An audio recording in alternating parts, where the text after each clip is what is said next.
So no, not taking it easy at all. Good, good. So yeah, typically this time of year, it's usually a little bit slower. There's always business out there, but I usually use the last 2 or 3 weeks of the year to really get my marketing projects that I've been promising I'd do for myself lined up, because, you know, everyone kind of goes into true end of the year mode, especially the last 2 weeks. And it's just a great time to really lay the fundamentals of what you're going to get done in the at least in the first quarter done. So I really encourage you, if times are a little bit slower, for whatever reason, I am actually busier now than I have, business wise, than I have been all year. But I don't know what's going on with that. So, but use this time and use it to uh, you know, set the groundwork for next year. Let's see. My phone says we're at 11:05, so I am going to start. I'm going to jump in. We'll let people join. And oh, Julie, sorry, I didn't see you in the comments here. Yeah, yep, that's good. Delivering gifts. Archana, how are you? And doing some holiday events with your son. That's great. So we're going to start. So the reason I decided to do this training, and as I always tell you, please reach out to me with ideas for things you'd like me to talk about, get training on, research. But someone had asked me in the office about this, and someone had also mentioned a really difficult challenge that they had with the listing. And I myself actually just had a very challenging situation with the listing that I have coming up. So this is kind of why I did it. And I want to help and encourage you to demonstrate your value and kind of change how you approach clients. Because, and this is just my personal opinion, I think too many agents, and I've been guilty of this myself, approach business as being, for lack of a better term, beggars, right? Doing whatever we need to do to get the client to sign and jumping through hoops and things like that. And I think you actually form a stronger relationship and put yourself in a better position with your clients when you demonstrate your value, and to an extent hold them accountable for your time and your efforts, right?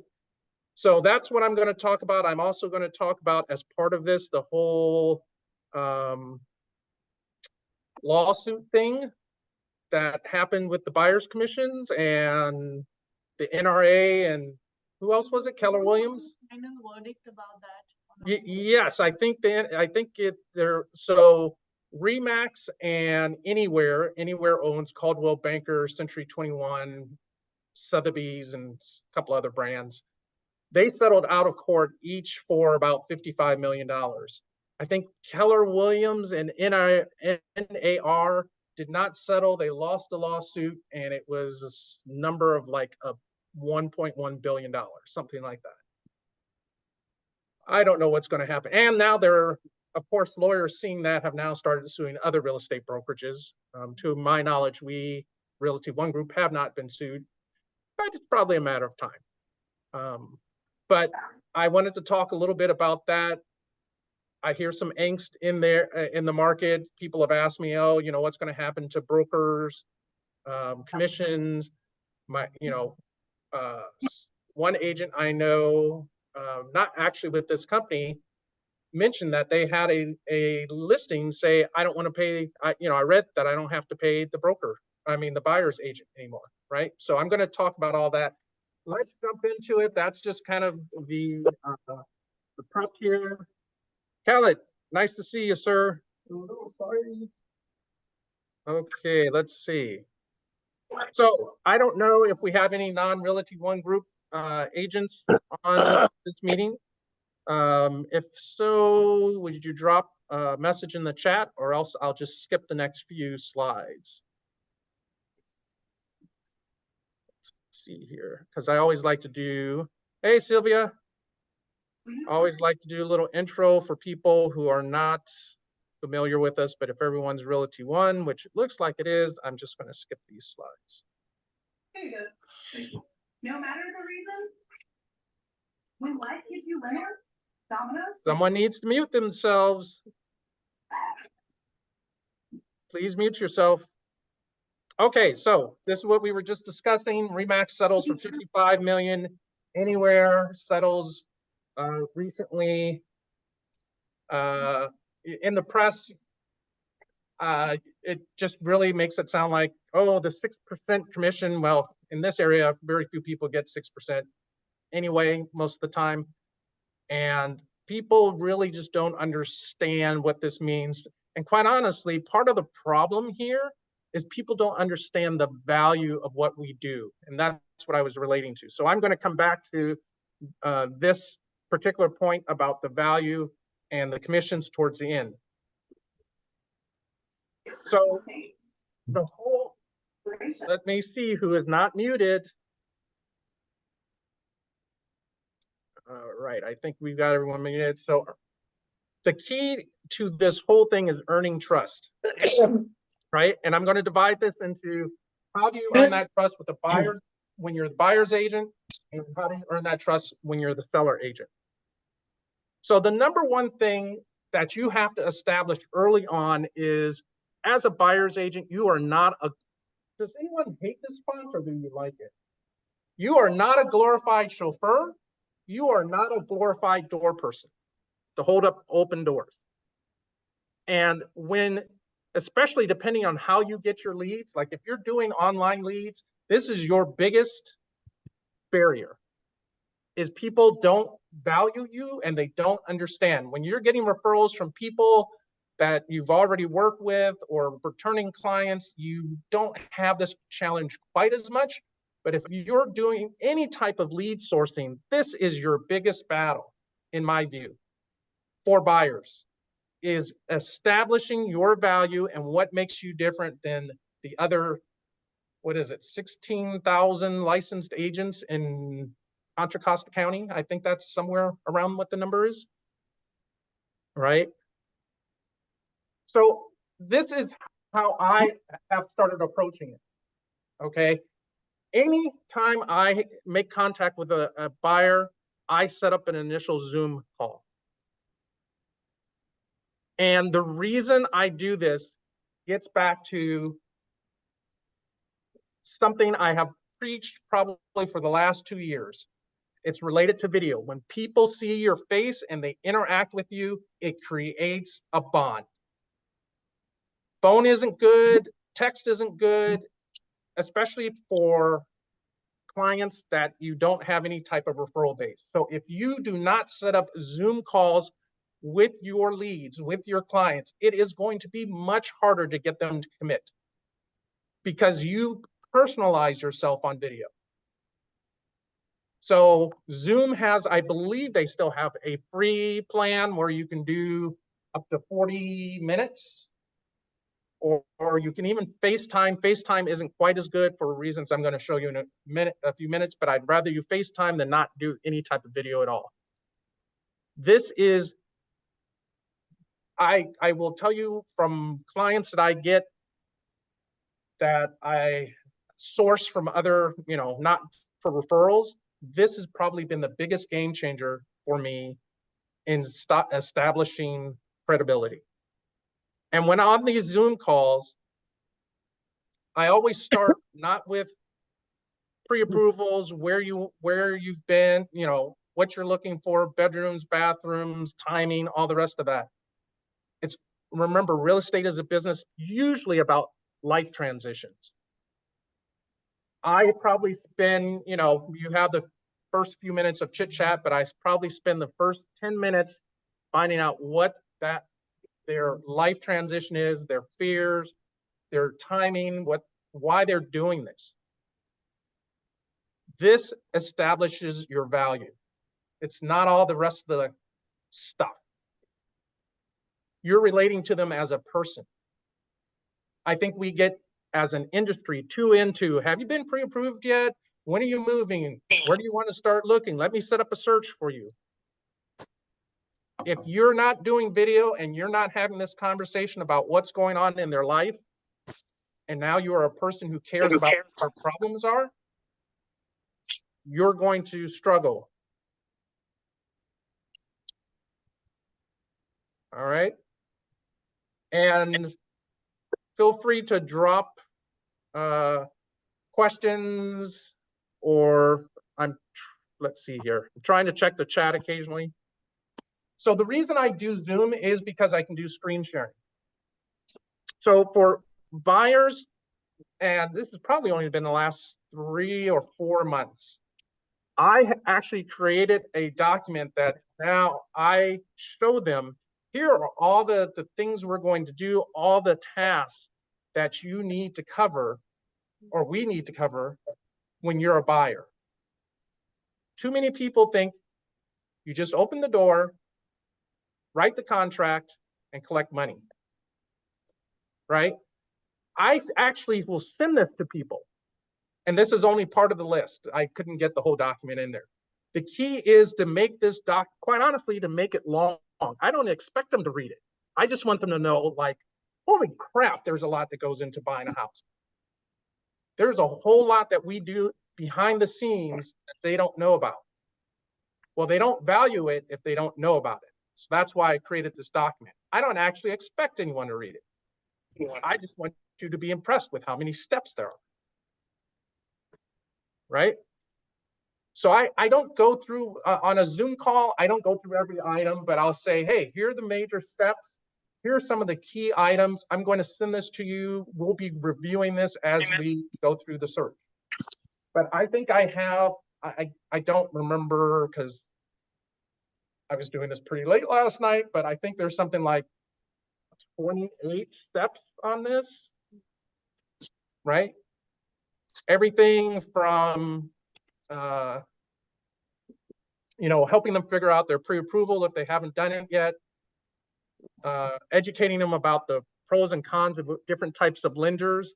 Like, I personally am always a little suspect of the big banks, unless you're a private money, private wealth client, because their service can be good 1 week and horrible 2 weeks from now, right? But that's just me. But I share that and I let them make their own decision. But you need to document what you do to show your value. And this document is the first thing I kind of walk them through. This is the process, the task we'll need to accomplish. The next thing is I actually bring up a live link of a disclosure pack. So I had a client I think it was about 1.5 years ago, who bought multiple homes, moved multiple times. First time I'd helped them purchase a home. And I went through all of these documents and kind of, hey, this is, when you scroll through this, to us, we're used to it. We know that half of these documents we don't need to read because they're just the CYA documents. But when you're on we'll call them civilian, and you don't know what all this is, it's overwhelming. That's the thing. I'm going to help you get through all of this stuff. I actually bring this link up and I'll scroll through. Okay, this is what these documents, this is why this is here. We'll see this a lot. But once again, I'm showing value. The next thing I will do, and this is actually a real email that I had sent to client for not too long ago, is every time they want to submit an offer, I review the disclosures and I write them a summary email. And my client, I think I lost my story a few minutes ago. My client that had bought multiple properties actually told me that I am the first agent that ever summarized the major issues for them. All the other agents just sent them a link and said, review it and let me know if you have questions. Are you kidding me? They're spending $1 million to $1.5 million, $2 million, and you're not going to provide that value? And note, when I do this, I always put in a disclaimer. Yeah. That this is my personal review of it. It's I not know, comprehensive. but they can't You hear do me. documents yourself, because we always have to make sure that we're not saying, oh, just read this email and I've covered everything in it, right? But this is very helpful for clients, right? Especially if they haven't bought a house before. Because I just showed them this whole list of 30 documents in the disclosure package. And I'm like, hey, here are the major items I saw in this. So you need to have some kind of template of, when you're reviewing, always send that value. Always send that summary, right? Always have a disclosure in it saying, you do need to read this. This is just my personal review, but I'm trying to summarize it for you, right?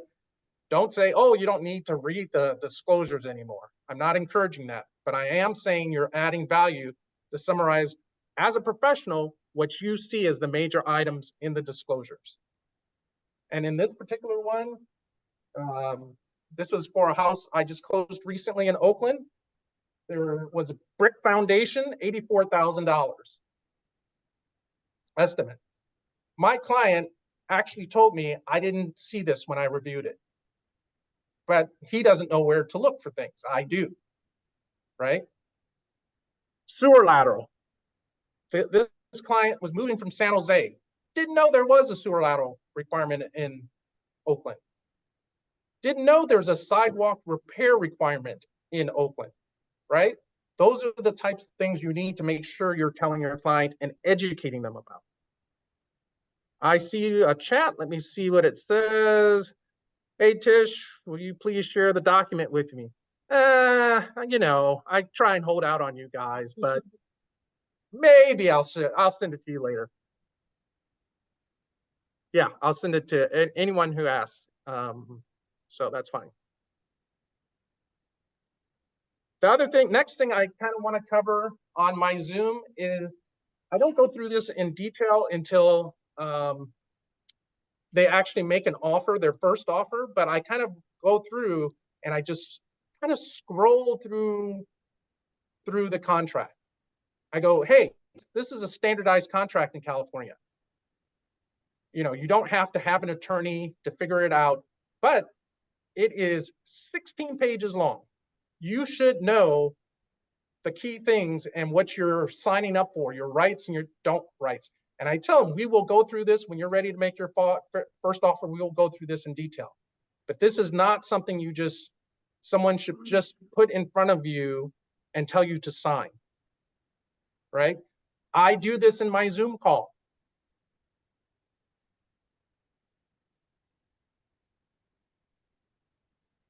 So as a buyer's agent, if you establish yourself, in my view, if you establish yourself when you're setting the priorities, what their priorities are, why they're doing this, explain to them the process and all the steps to the process, and help them with their pre-approval and understanding, that's where you demonstrate your value. Too many agents, in my view, and I've been guilty of this myself for years in the past. It's probably only been the last 2 or 3 years I've gotten much better about it, is waiting, oh, let me show them houses, and then when we interact, I'll start bonding with them. That's too late, in my view. That's why I'm a big fan of the Zoom call, right? You know, anyone, when you wait until you're showing the house, maybe you'll get that personal connection, but then they might just go, oh, okay, well, you're just a door opener. You haven't told them what your value is beyond letting them into a house. So I strongly encourage you to really think about establishing that value early on. Any questions? Let me see if there's any other questions. See another chat.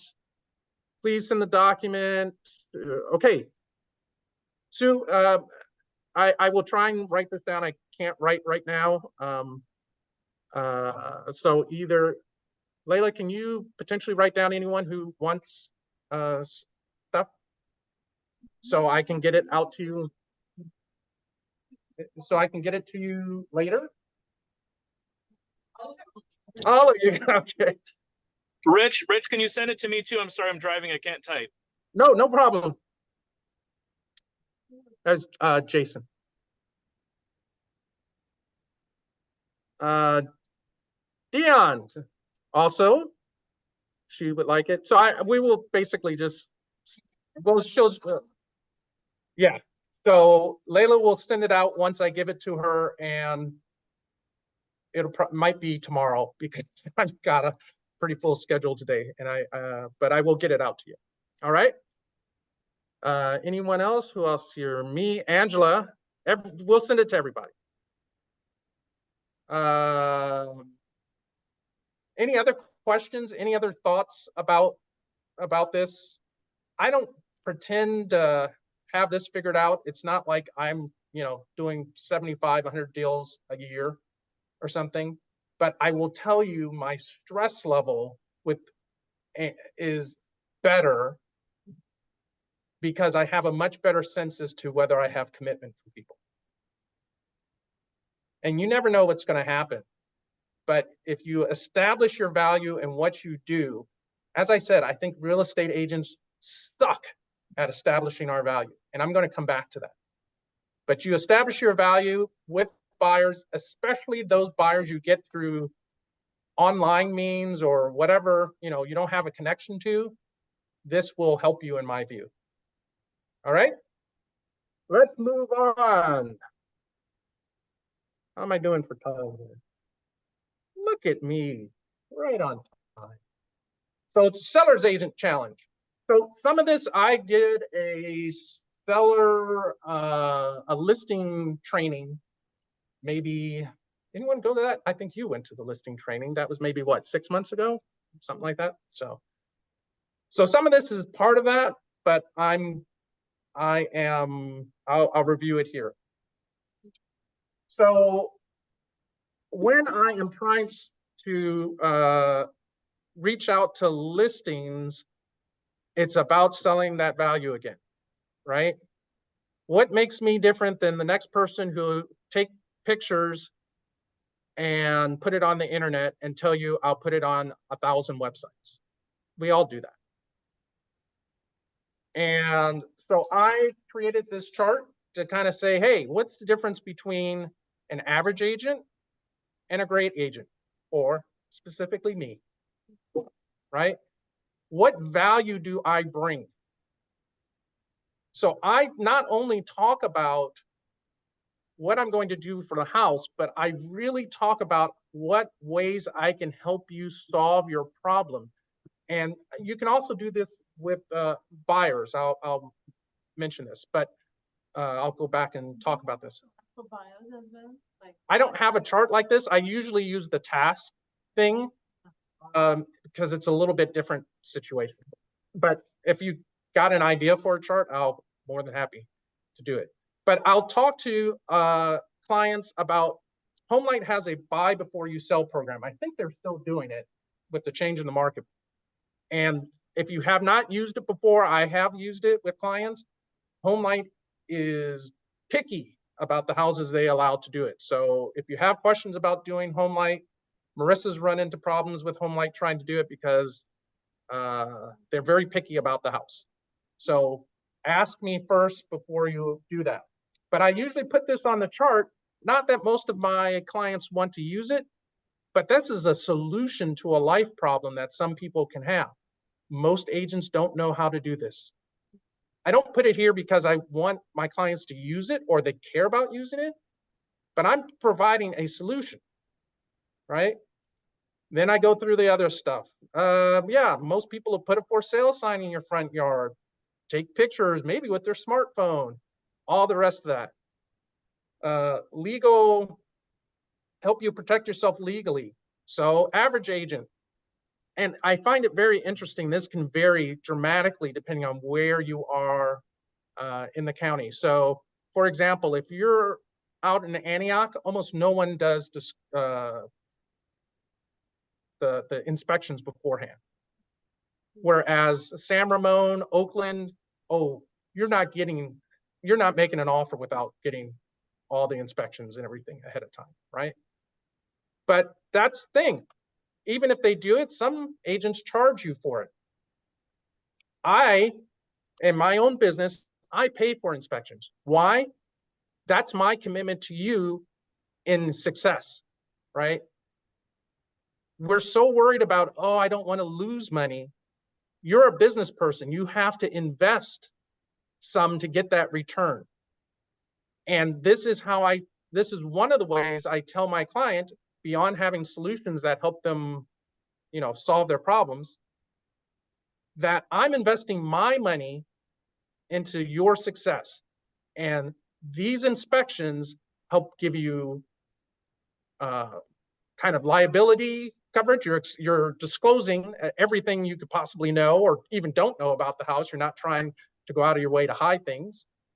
And it helps prevent, I tell clients this all the time, it helps prevent people coming back and wanting to renegotiate your deal after you're in contract.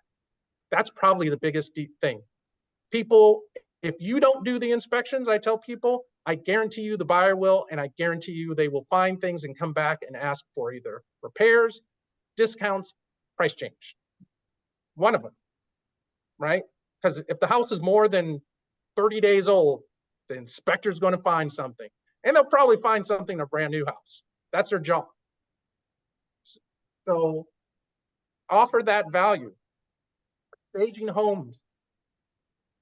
I don't always stage homes. As you guys all know, staging is pretty expensive. And when I do my numbers, staging a $400,000 condo, I might do some light staging, but I'm not going all out on a $400,000 condo because the return on the staging is there. But you decide what works for you. But, I sell a $1.5 million place. Yeah, I'll do staging. Or at least I will pay for half, 3/4 of the staging, whatever I negotiate with the client. Complete home repairs and remodeling and pay when you sell. This is a big item for some people. So I just closed a deal in Bay Point. Used this repairs before you sell. My clients did not have cash on hand. I used one of the services that does that. They were thrilled. They didn't have to manage the project. They didn't have to find the contractor. And if they hadn't done it, my estimate is that the house would have been selling somewhere between $480,000 and $500,000. By doing it, we just closed at $541,000. Yes. Like in this last case, how do you protect yourself from any liabilities? Like, if the contractor does something that will eventually have an impact or, cause problems to the seller or to the new owner. And how do you protect yourself of, if the seller decides not to sell eventually? Okay, so the question is two-part. I'm going to repeat it. It's from Lucy. And the question was, how do I protect myself liability-wise? And then what happens if they decide not to sell? So the first part is to an extent, I don't know how much we can protect ourselves from liability. So if you recommend someone and they do work of over $600, they're supposed to be licensed, right? And our clients are always asking us for referral. Part of our business is kind of to help them do that. I would just say, make sure you know who you're referring. And when I give people names and I haven't worked with the person before, I tell them, hey, you know, other people in my office may have recommended them. I haven't used them myself, but I trust the recommendation, but please vet them yourself. And I put that in an email, right? So there's no, in my view, there's no 100% way to do that, but it's kind of like know your client, you know your vendors. So I use, so for this type of service, I have switched from using Curbio to Free Model, and they have done excellent work. I have no, like the first time I was on them, like they did such a good job. I've used them, I think 2 times. I have a 3rd project they're about to start working on. I don't even worry about them anymore. They do such a good job. But you have to know. The second question was, what happens if your client changes their mind after they've done repairs? I always tell the client this, and I put it in writing. Please understand, if you do this, once you do it, you are committed to selling your house. If you do not sell your house, you do not list it, and it's in Free Model's contract, they are going to try and collect payment within, I think it's 10 or 14 days. So quite honestly, it's a little bit of a way of locking your client in. I never force them to do it. I always tell them this is out here, but I want them to know, if we start down this path, Free Model either is going to wait until you, Curbio, whoever you use, they're going to either wait until you sell the home and collect their money. But if you don't sell the home, and I'm not sure in their contract, they may have to sell it with you since you initiated the process with Free Model. But if they don't sell the home, Free Model wants their money and they want it now. And if not, they have a lien on the house, especially if it's a large project, right? So I have questions. I'm trying to be good. Oh, I'm going to stop. Let me see. What is the name and contact information for the company that does repairs before you sell? So there are a number of them. Curbio, which I had used in the past and I stopped using because they have scaled back their local team. And now, last time I tried to use them, my project manager was on the East Coast. I was, no one here to actually look at the house. It was just not good. So I stopped using Curbio. I now use Free Model. They are local. They have ton of local people. They come and look at the house. The project I'm working on, the Free Model contact actually brought the subcontractors with them to look at the house. So I don't even mess with Curbio. Let's see, other questions. Me too. Okay.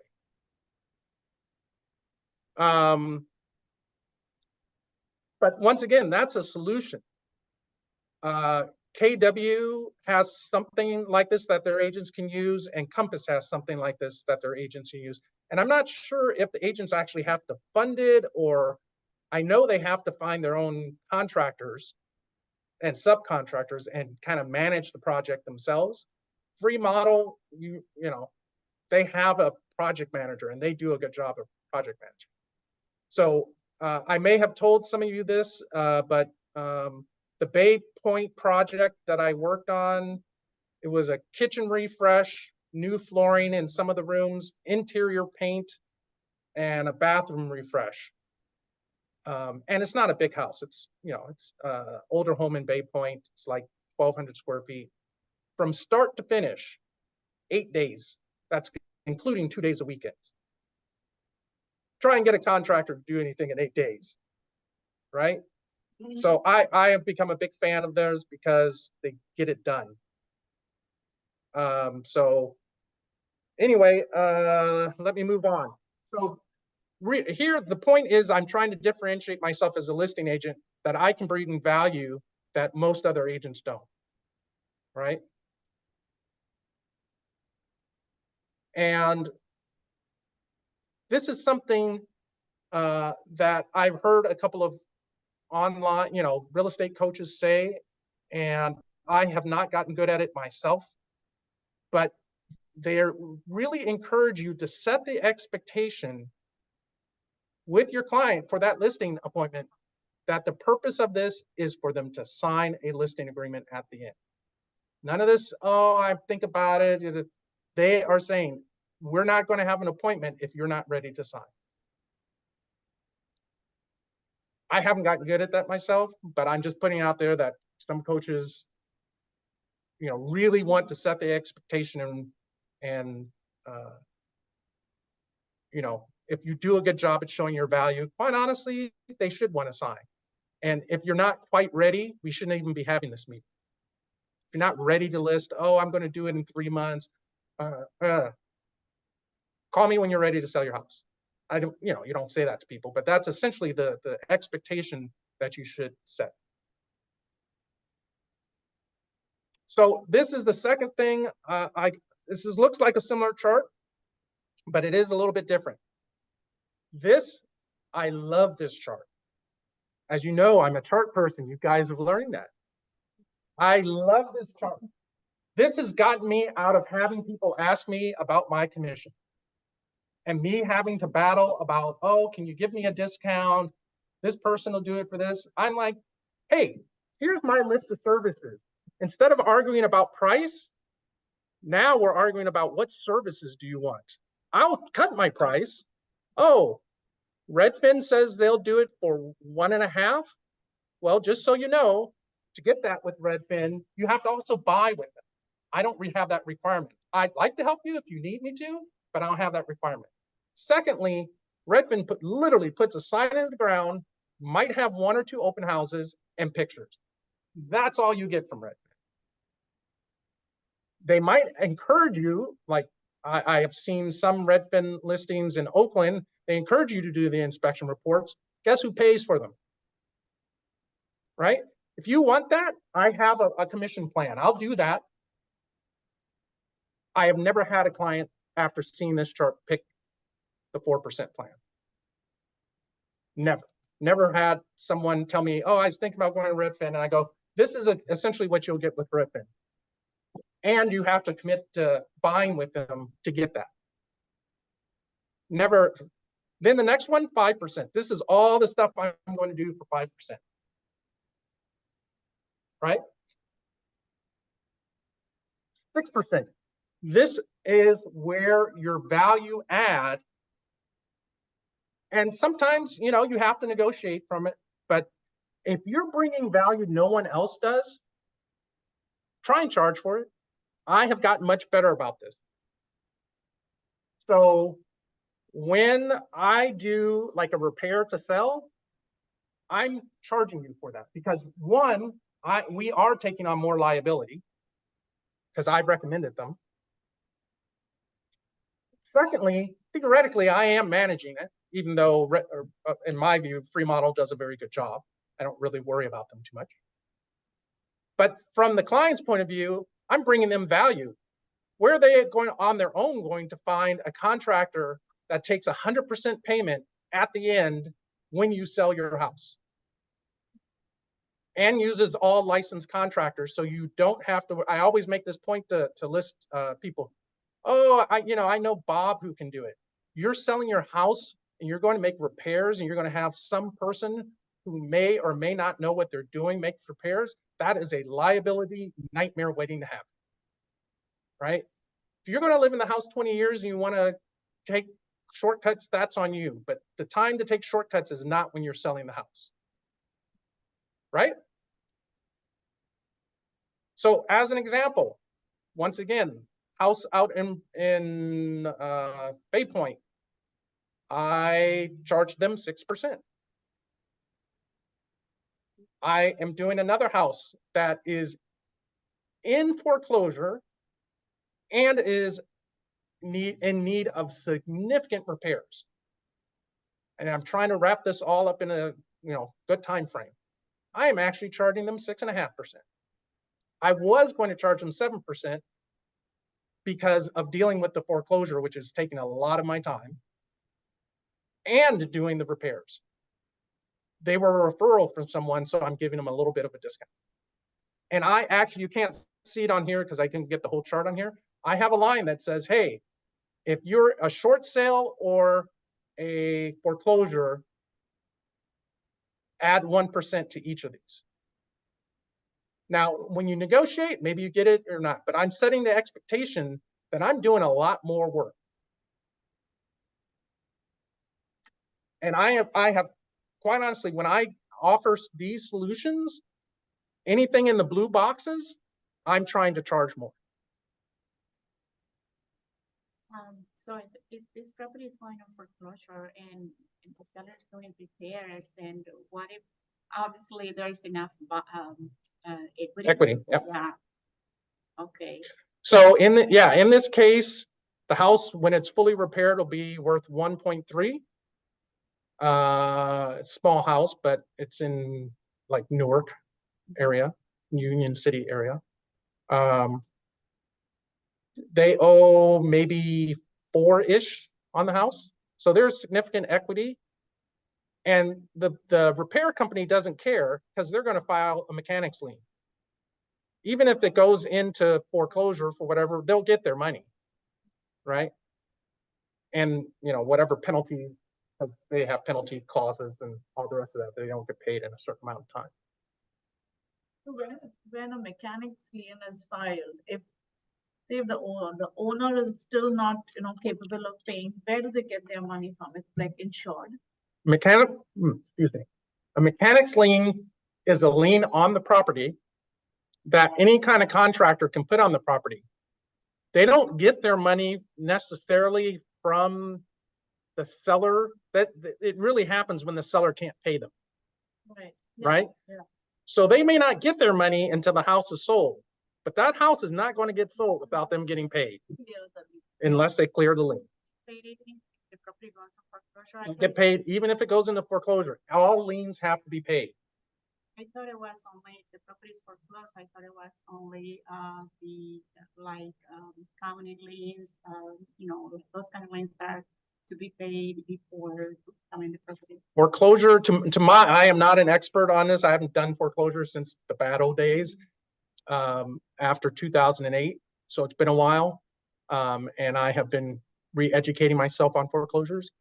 But any foreclosure is essentially the failure of a private contract. So that does not dismiss any other liens against it.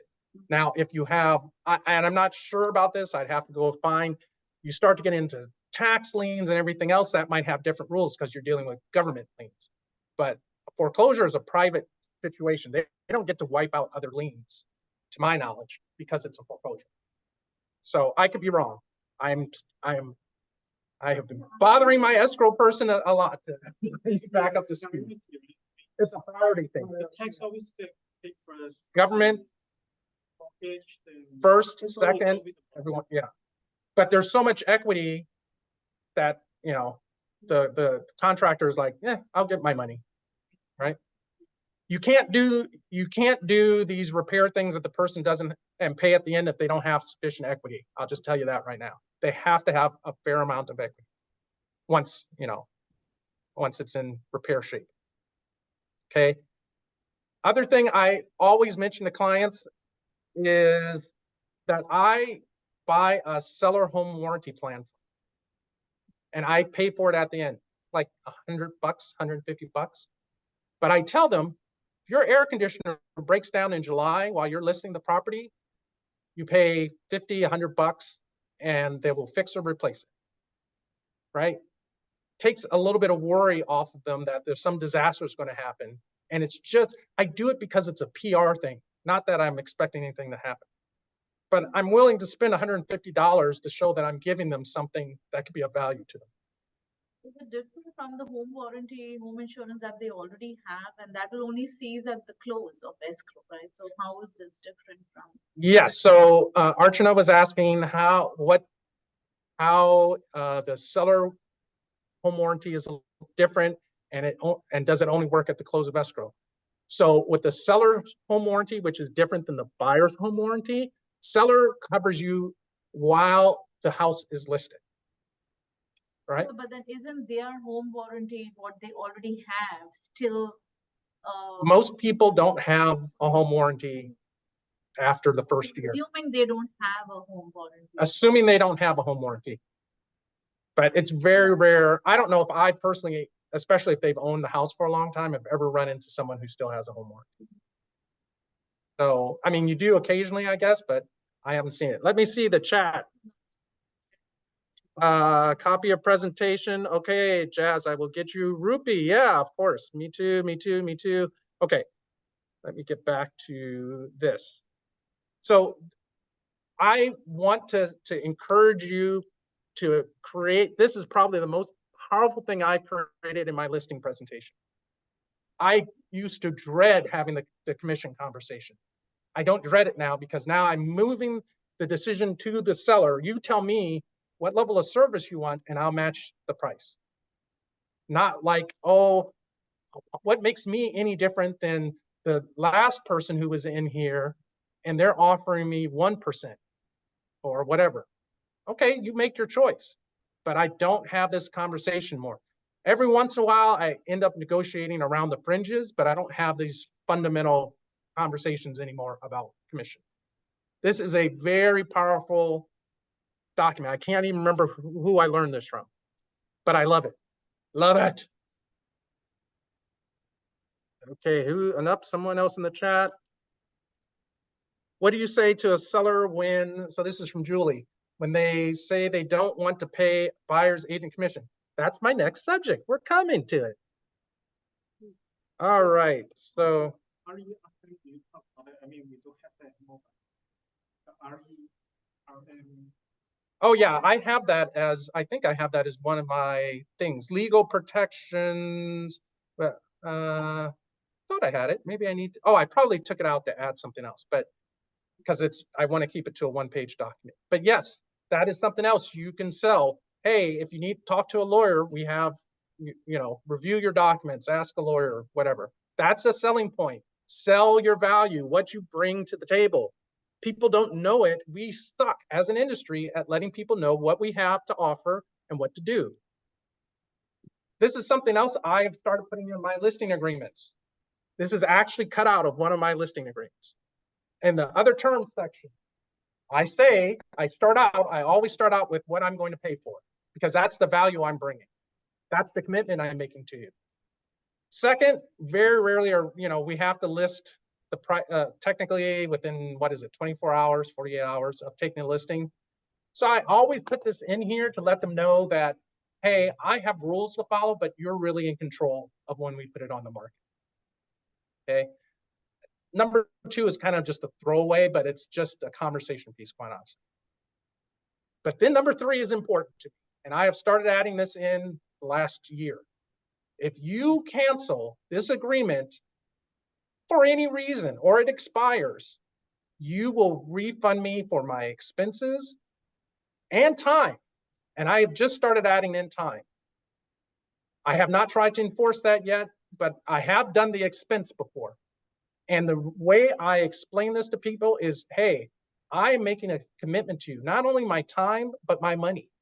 So we have an agent in the office who took a listing, did the inspection reports, which they paid for, did the marketing, pictures, all the rest of that, which they paid for, and did staging.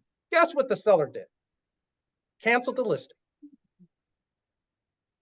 Did not pay them for any of that. And I've had this situation myself. I actually had a listing this past summer in Vacaville, and it didn't sell. Partly because the clients thought they knew better than me, right? Fine, whatever. But I had written this into my contract. And I have sent them a bill for $2,200. It's been 3 months. Have they paid me? No. But now, because I have it in writing, if I want to, and I've been debating this, I can go to small claims court and get my money because they signed it. Not only this, but when they canceled, they signed that they would pay the money in the cancellation. When you do it in your cancellation, if you're going to charge, you not only have to show it in your listing, you have to show it in your cancellation document. But I put it in the listing so they know that it's going to happen. And once again, it's a way to get commitment. And if people, I've had one person balk and I'm like, explained it like this. If you go to an accountant or a lawyer and you start a project with them and you stop, do they not bill you? They're going to bill you. They don't care whether you finish the project or not. They have their time and they have their expenses. Real estate agents are not very good at letting people know the value of that. And you've got to negotiate this because so many people in our industry, including myself in the past, were just so wishy-washy and doing everything the client wants. But I add this to all of my listings now because I am not eating $2,000 to $5,000 in expenses. I'm not doing it anymore. And I let the client know, this is the money I'm spending. How much, you do inspections, you're dropping anywhere between 800 if you're doing all three to 1,250, 1,500, depending on the size of the house. If you're doing really good photography, you're probably dropping, video and everything else, probably dropping what, another $800 to $1,000. Doing staging, staging is just so expensive, right? So if it's a really nice listing, you might spend easily $5,000 on your end, and you're going to let them walk away because the wind, the direction of the wind changed? No.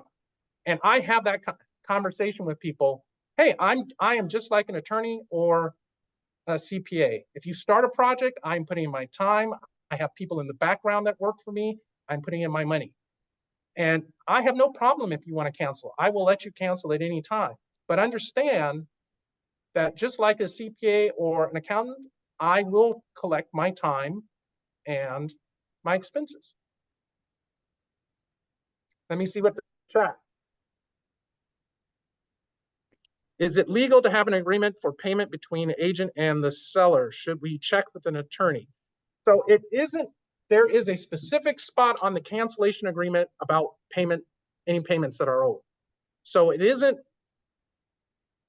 there, as long as you specify it and why it's there and the amounts, there's no concern about it, as far as I am aware, right? There's actually a spot on the cancellation agreement about any funds that are owed. So I am not concerned about it personally, but if you'd like me to check or you would like to check, I can talk to David and have him reach out to an attorney. But I am not concerned about it. And there is, to my knowledge, there's no restriction for you recuperating your expenses. We just don't do it. All right, let me get moving along here. I want to wrap it up in the next few minutes. So question was about the seller not wanting to pay the buyer's agent. And I've had a couple of people ask me about this. One person, as I mentioned, from another company, an agent I know, said this had come up for them. I'm going to give you an example as to why, first, why the seller, it makes sense for the seller to pay, and then how you talk about it. So this is the assumption I'm going to use because the math is quite simple. And when I was writing this at 1:30 this morning, I could do the math still. So we'll assume that the list price is $800,000. It's a great property in a desirable location. They really want $1 million for it. Commission 2.5 on the buyer side, because we're only going to talk about the buyer's commission. Buyer has $200,000 in cash for home purchase. I'm going to leave out closing costs to keep it simple. We're just talking down payment, basically. Money primarily for down payment. This is the key thing to explain to your client. Unless they are, your buyers are Bill Gates or Mark Zuckerberg, most people come with a finite pool of money to buy a house. So whether they use that money for down payment or to pay their agent, they only have $200,000. And if they use that money to pay their agent, it's going to hurt the seller. And I'm going to explain why. So buyers doing 80-20 financing. This is key. And this example that I'm giving gets even worse for the seller if it's 90-10 financing, 95-5 financing, whatever. But at 80-20, I'm giving you the example. So what this means is if for every $1 the buyer puts down, the bank is going to give them 4, right? So with 90-10, for every $1 they put down, the bank's going to give them 9. So this is key to why it's important for the seller. And I'm going to ignore closing costs, as I said. So scenario one, seller pays buyer agent commission. This is what primarily happens now. 80-20 in financing, $200,000 in funds. Buyer can afford $1 million price, right? 20% of 1 million is 100,000. So the seller got their target price, and as part of that, they pay the buyer's agent $25,000. So they got 200 more because the buyer could afford it. And for that, they paid 25,000. Scenario two, buyer has to pay their own agent. Remember, that buyer only has $200,000. Most of us do not have an unlimited pot of money. So buyer puts 20% down and has to pay the commission. So the maximum, for those of you who are not algebra nerds, I actually use the tutor math people, but that helps you, this equation helps you figure out what is the maximum amount they can buy for $200,000. So P is the price. The 0.2 is 20% down. So the most they can afford is whatever 20% of the price is, plus the 0.025 is now the commission they have to pay. So whatever that first part of the equation plus the second part of the equation has to equal 200,000 because that's the money they have. So when you do the algebra on that, it comes out to be, assuming I did my algebra correctly at 1:30 in the morning, just under $900,000. They cannot afford $1 million because now they have to take 25,000 and pay, or well, not quite 25,000, but they have to pay their agent out of their $200,000 nest egg. So that's now money that they don't get $4 from the bank from, right? Now there's some discussion that Fannie Mae and Freddie, depending on how this works out, they may start allowing buyers to finance their agent fees, right? But as it stands right now, that hasn't happened. The seller, wow, they saved $25,000 on their house from commission. But the price they got on their house was $111,000 less. The reason commissions and to an extent money in general in a real estate transaction is like that hustle game on the street where they have the 3 cards and they're moving them around like this and you're supposed to pick it. The money is moving around, right? It doesn't just go away. If you're going to take money here, you're going to lose it somewhere else. That's just the nature of real estate. Two things happening in this, this goes on buyer paying the agent commission. For one, the seller is going to have to pay closing costs. If they want to sell their house, they're going to have to pay the buyer's closing costs. And second, I think it's a way to, kind of control the, property prices, Yeah, I mean, keep going up and up and up and up. Sellers do not realize that if you move to this and buyers have to start paying their own agent, that means housing prices are going to slow down. Which, not necessarily bad from a buyer's perspective, not desirable for a seller's perspective, right?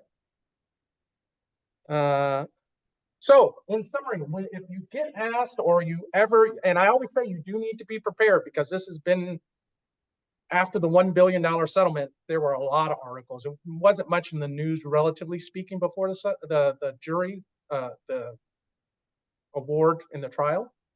But be prepared to explain why it matters and why they should pay. It's to their benefit. Essentially, they are allowing the buyer to finance the cost of the buyer's agent commission in the purchase price. That's what they're allowing them to do. They're allowing them to essentially include that in the purchase price, right?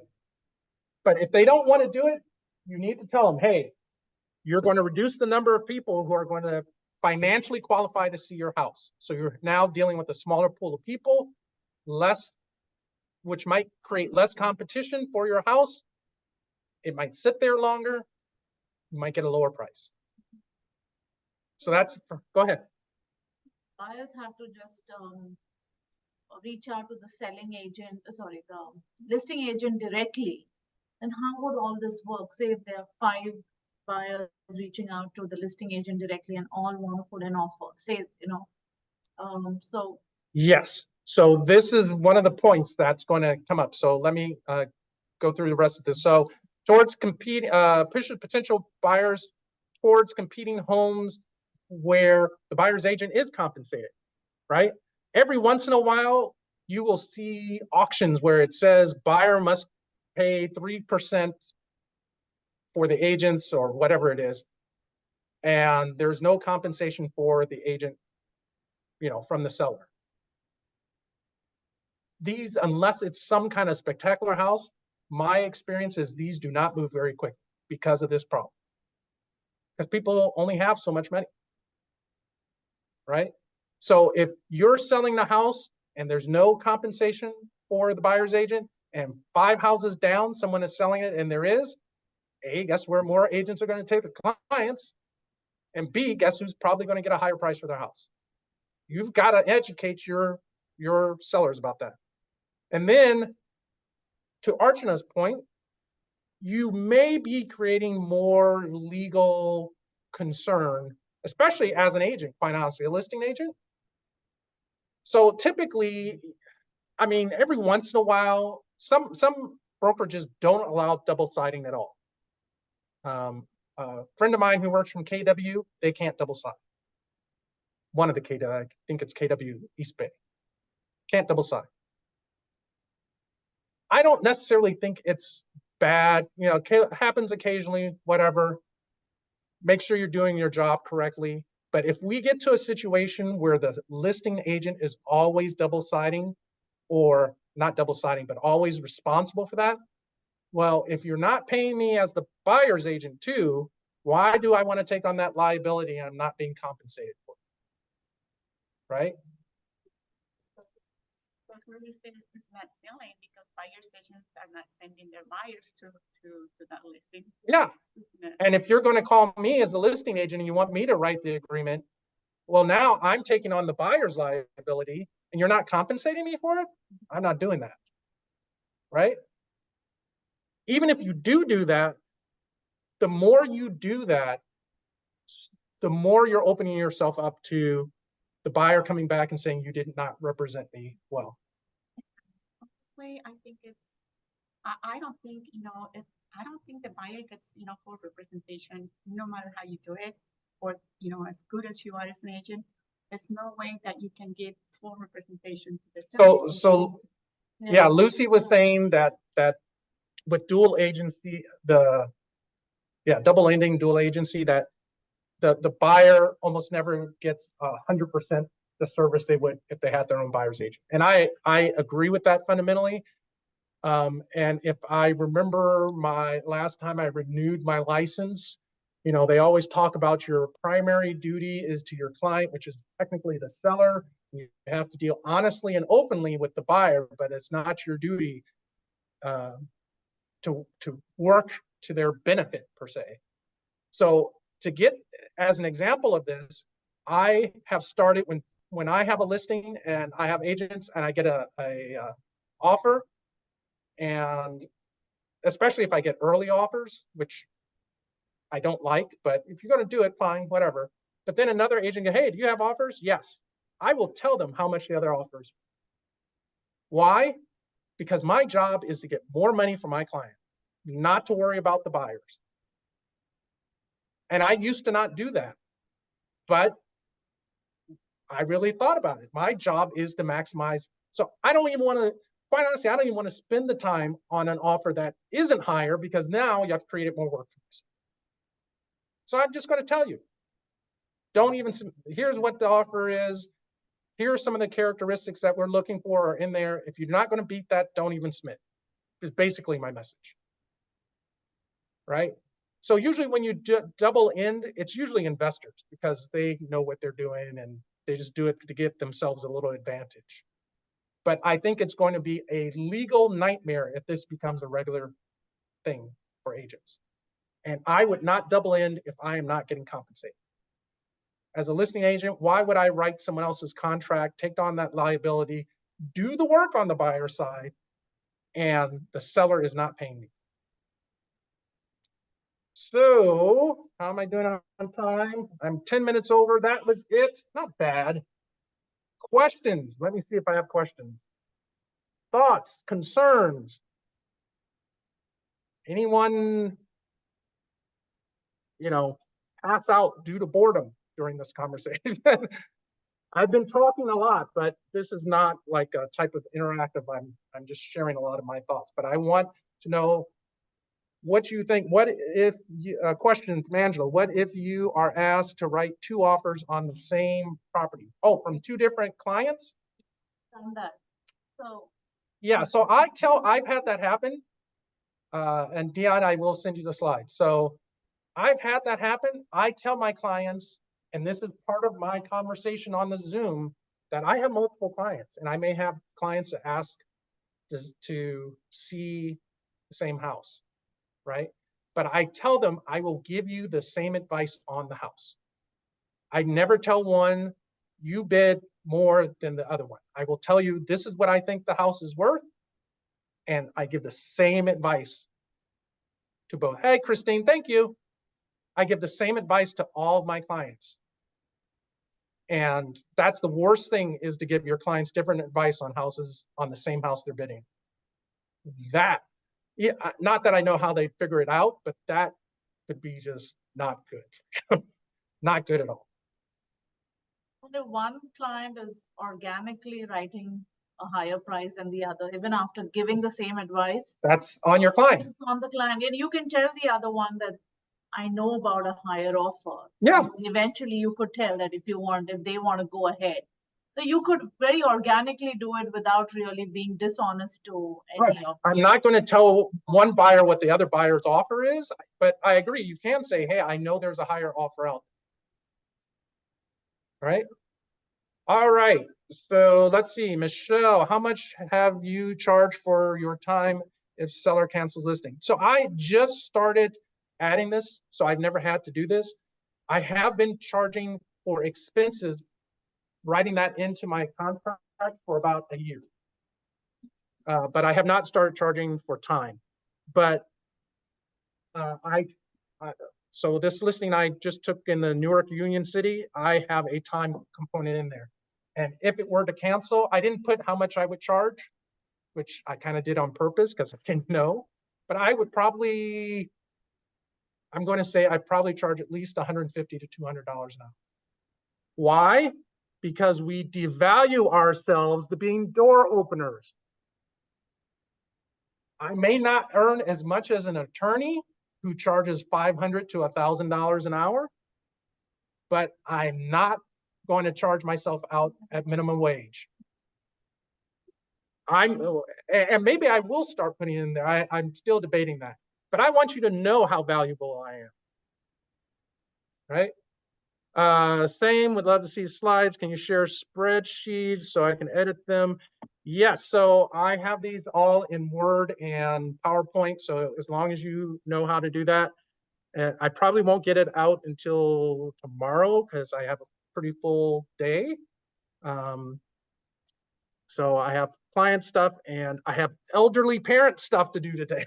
So I have to take care of some stuff for my parents. So great presentation. Thank you. Thank you, Sue. Thanks for stopping by. It will be on Facebook, which are amazing. Layla will get up, and I believe she's also putting these things on YouTube. You rock.